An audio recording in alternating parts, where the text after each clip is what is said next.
राज्यसभा में उपसभापति हरिवंश नारायण के अपमान को लेकर पीएम मोदी के ट्वीट के बाद बिहार की राजनीति गर्मा गई है। बीजेपी ने हरिवंश के अपमान को बिहार की अस्मिता से जोड़ा है। प्रधानमंत्री नरेंद्र मोदी ने अपने ट्वीट में लिखा कि बिहार की धरती ने सदियों पहले पूरे विश्व को लोकतंत्र की शिक्षा दी थी। आज उसी बिहार की धरती से प्रजातंत्र के प्रतिनिधि बने श्री हरिवंश जी ने जो किया वो प्रत्येक लोकतंत्र प्रेमी को प्रेरित और आनंदित करने वाला है। प्रधानमंत्री नरेंद्र मोदी द्वारा हरिवंश की तारीफ करने के बाद आरजेडी का जवाब आया है। आरजेडी ने पीएम मोदी के ट्वीट का जवाब देते हुए कहा है कि हरिवंश जी बिहार नहीं बल्कि उत्तर प्रदेश के बलिया से हैं, लेकिन आपका नीतीश कुमार के डीएनए पर क्या कहना है? क्या आप भी मानते हैं कि उनका डीएनए खराब है? सोमवार को संसद में हंगामा करने के चलते विपक्ष के 8 सांसदों को सभापति ने निलंबित कर दिया था, जिसके बाद संसद भवन में निलंबित सांसद धरने पर बैठ गए और पूरी रात संसद परिसर में गुजार दी। ऐसे में धरने पर बैठे सांसदों के लिए मंगलवार को सुबह हरिवंश सिंह अपने घर से चाय लेकर पहुंचे। हरिवंश ने सभी सांसदों के लिए चाय परोसी, लेकिन धरने पर बैठे राज्यसभा सदस्यों ने चाय पीने से इनकार कर दिया। बाद में सभी सांसदों ने अपना धरना खत्म कर दिया।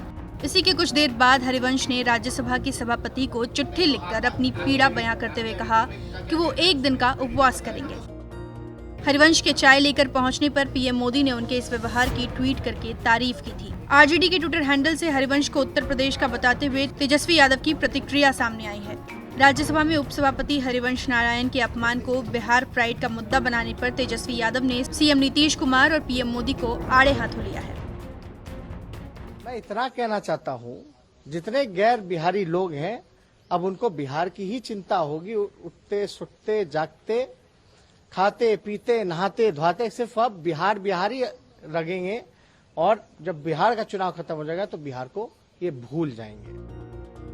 इससे पहले केंद्रीय सूचना प्रसारण मंत्री रविशंकर प्रसाद और सुशील मोदी ने भी हरिवंश नारायण के अपमान को लेकर विपक्ष को घेरा था। इस बिल का विरोध करेगा, इसका मतलब है कि वो किसान विरोधी है। इसलिए राष्ट्रीय जनता दल को अगर हिम्मत है तो ऐलान करे कि हम बाजार समिति एक्ट को दोबारा बिहार में पुनर्स्थापित करेंगे, किसान को हम बेचने के लिए बाध्य करेंगे कि वो स्वतंत्र नहीं बेच सकता है।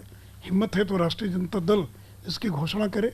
जो इसका विरोध करेगा इस बिल का, बिहार में उसका इस चुनाव के अंदर सफाया हो जाएगा। चुनाव में यही इम्पैक्ट पड़ेगा कि आप विरोध करेंगे तो।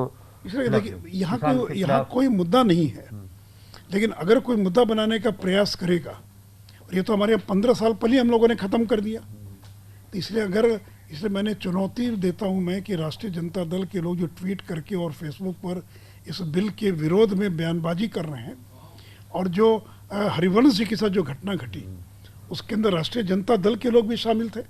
आज तक संसदीय इतिहास में कभी ऐसा नहीं हुआ कि लोग चेयरमैन की कुर्सी तक चले जाएं, कागज फाड़ कर फेंकने लगे। हरिवंश जी का विषय चुनाव का विषय नहीं बनाना चाहते।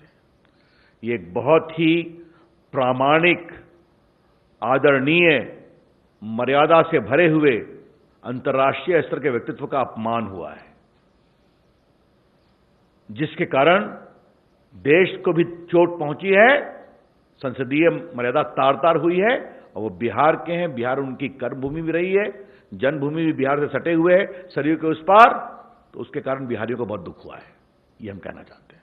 और हां, जिस तरह से कांग्रेस पार्टी और आरजेडी खामोश रही, उनके साथ हुए अपमान को देखती नहीं रही, उसको बाकायदे उत्तेजित किया। और एक तो मंत्री ऊपर आकर के नाच रहे थे, 10 साल मंत्री रहे हैं उनके मेंबर, एक टेबल पर भी थे। ये बात बताई जाएगी बिहार को, बिल्कुल बताई जाएगी। हाँ, कांग्रेस पार्टी को जवाब देना पड़ेगा और आरजेडी को भी। बिहार चुनाव से पहले घटनाक्रम तेजी से बदलता जा रहा है। जिस बिहार में बाढ़, कोरोना और बेरोजगारी को चुनावी मुद्दे होने चाहिए थे, वहां सुशांत सिंह केस और हरिवंश नारायण के अपमान को चुनावी मुद्दा बनाया जा रहा है। क्या हरिवंश का अपमान बिहार चुनाव में मुद्दा बनेगा? ब्यूरो रिपोर्ट, बिहार तक।